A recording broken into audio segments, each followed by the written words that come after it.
Bonjour à tous et bienvenue dans cette nouvelle astuce de développement web. Aujourd'hui, nous allons voir comment créer un carrousel animé manuellement. Un carrousel ne concerne pas que les albums photos comme on pourrait le penser, mais il pourrait être utile pour faire défiler des annonces ou des titres, généralement sur la page d'accueil d'un site web, afin de donner une idée aux visiteurs sur le contenu disponible.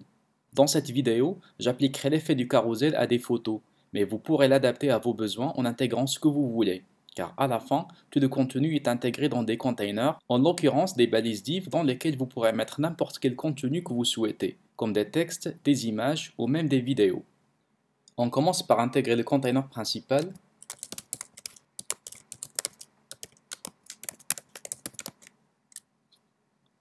Ensuite, le container qui va lister les images à défiler.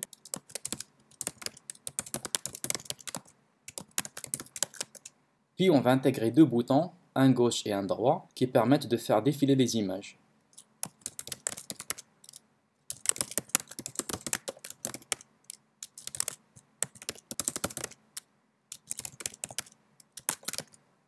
Donc là, il s'agit du bouton droit.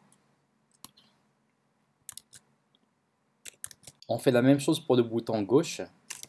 D'ailleurs, vous avez remarqué que la source ne change pas. On va juste appliquer une transformation CSS afin de distinguer les boutons.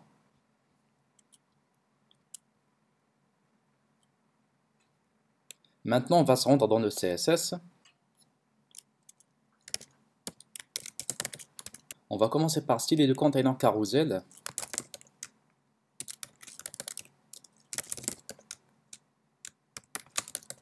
On spécifie les dimensions souhaitées.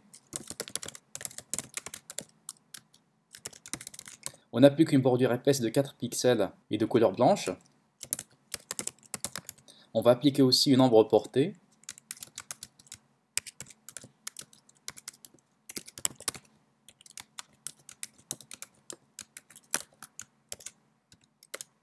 Exécutant. Donc ça donne ceci. Le container aussi, on va lui appliquer un style CSS.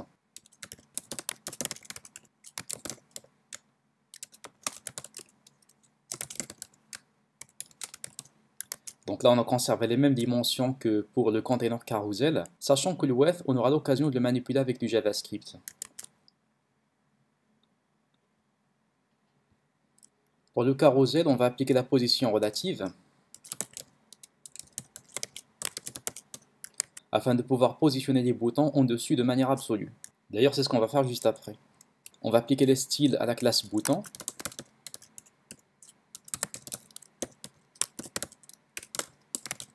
Position absolute. On spécifie la largeur souhaitée.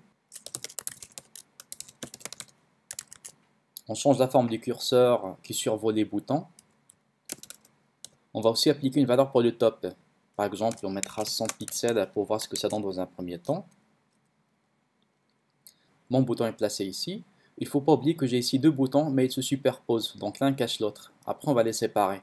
La position verticale n'est pas trop alignée, donc on va faire descendre ça un petit peu. Par exemple, 150 pixels. Je crois que c'est pas mal. Maintenant, on va appliquer les styles à ces boutons séparément. On commence par le bouton gauche. Alors le left c'est 0, ça ne va pas changer, d'ailleurs c'est la valeur par défaut. On va le rendre un peu plus transparent. L'astuce c'est que l'on va faire pivoter l'un des boutons, en l'occurrence celui qui est à droite. Alors on va appliquer une rotation.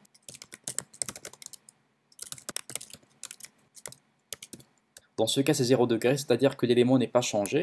Par contre la rotation on va l'appliquer sur le bouton droit. Et c'est ce qu'on va faire juste après. Donc au lieu de left on mettra right. L'opacité c'est la même. Et la rotation dans ce cas on mettra 180 degrés.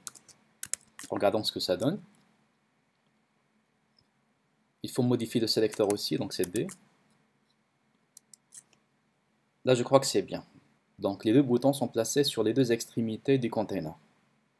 On va changer le style une fois le bouton survolé.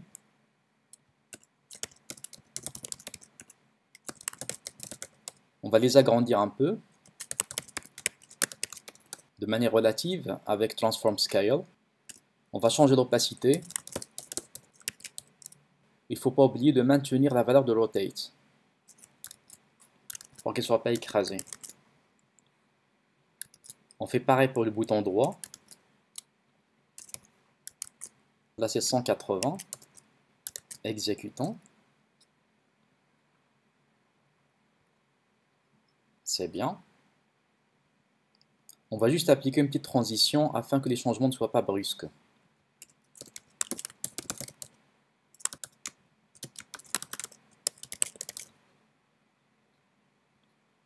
On va mettre la même valeur partout.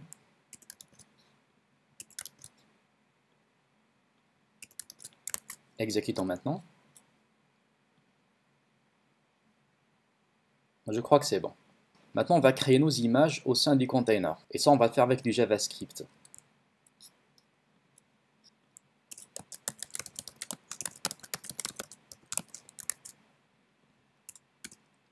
Au chargement de la page,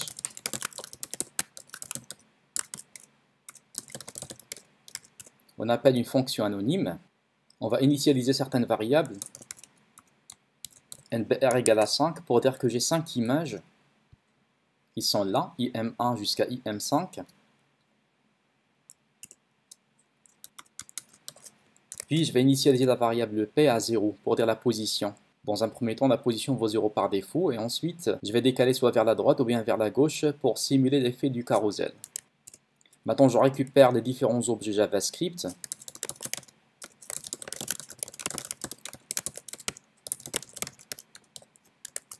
Container.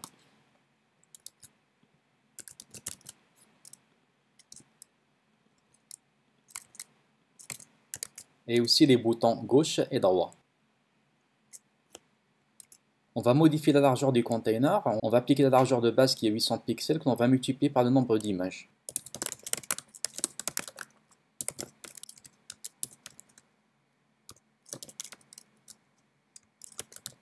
Sans oublier l'unité. Et maintenant, on va procéder au traitement itératif qui va créer les 5 images.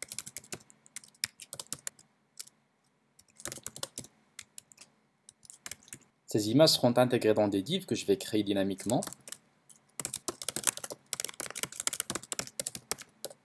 J'applique une classe à ces divs. C'est une classe que je n'ai pas encore définie dans le fichier CSS, mais je ferai ça plus tard.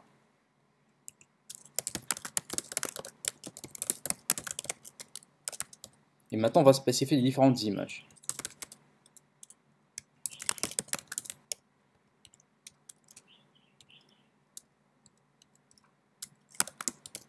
Voilà, comme ça. Puisque les images sont nommées IM1, IM2 jusqu'à IM5.jpg.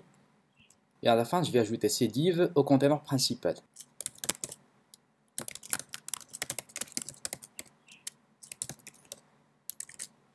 Maintenant, je vais spécifier le style CSS que j'appliquerai sur les images, c'est-à-dire le style de la classe photo.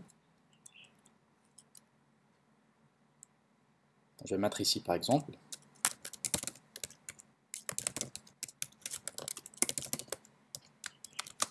Je spécifie la valeur de la largeur et la hauteur, qui sont respectivement 800 et 400 pixels. J'élimine les marges. Je change le display, je mets inline block parce que par défaut les divs sont des blocs, donc ça a tendance à plutôt retourner à la ligne. Et moi je veux bien les maintenir sur la même ligne afin d'assurer le comportement d'un carrousel.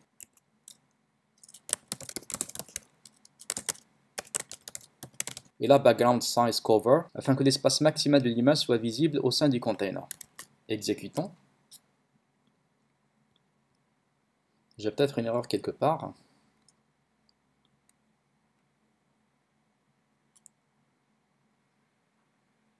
Voilà, c'est ici, NBR. Réexécutons. Donc maintenant, ça crée les images de cette manière, c'est bien.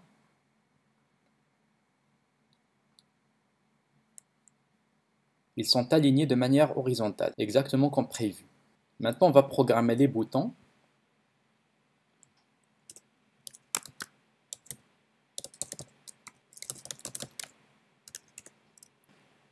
Une fois que je clique sur le bouton gauche, alors je déplacerai le carrousel vers la gauche.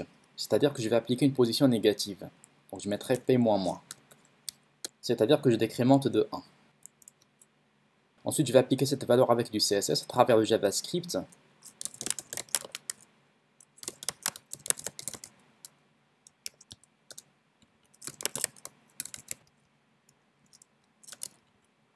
La valeur, c'est P multiplié par 800, qui est la largeur de l'image.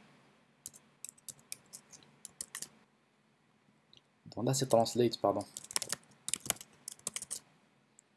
Exécutons. C'est bien.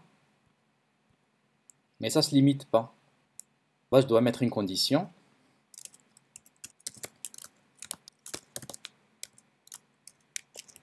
Donc, si P est supérieur à moins NBR plus 100, dans ce cas, c'est supérieur à moins 4, parce que j'ai 5 images, donc une fois que j'atteins la valeur moins 4, je cesse d'animer mon carrousel. Réexécutons.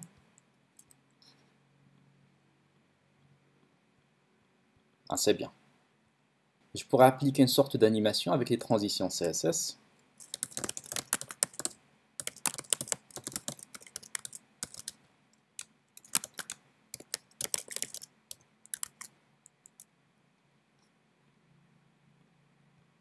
Ça donne ça. Je fais la même chose pour le bouton droit.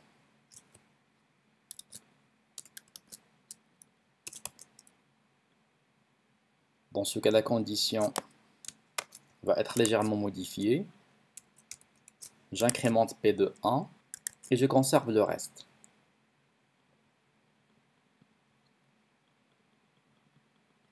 C'est bien.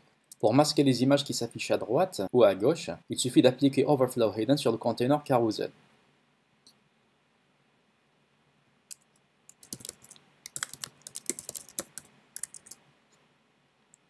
Ça donne ceci.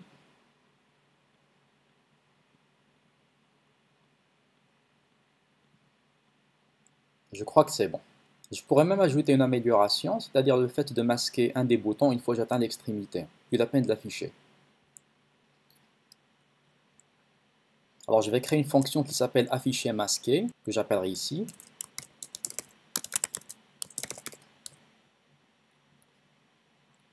Je l'appellerai aussi sur le bouton droit et aussi au moment du chargement de la page. Maintenant je crée la fonction.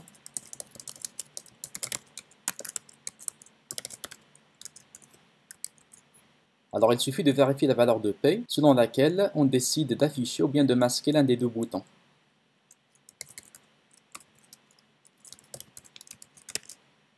Donc si P est égal à moins 4 dans ce cas, donc on masque le bouton gauche.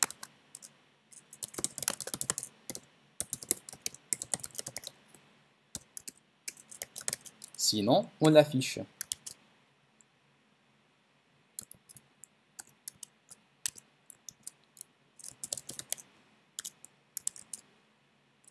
On fait pareil pour le bouton droit.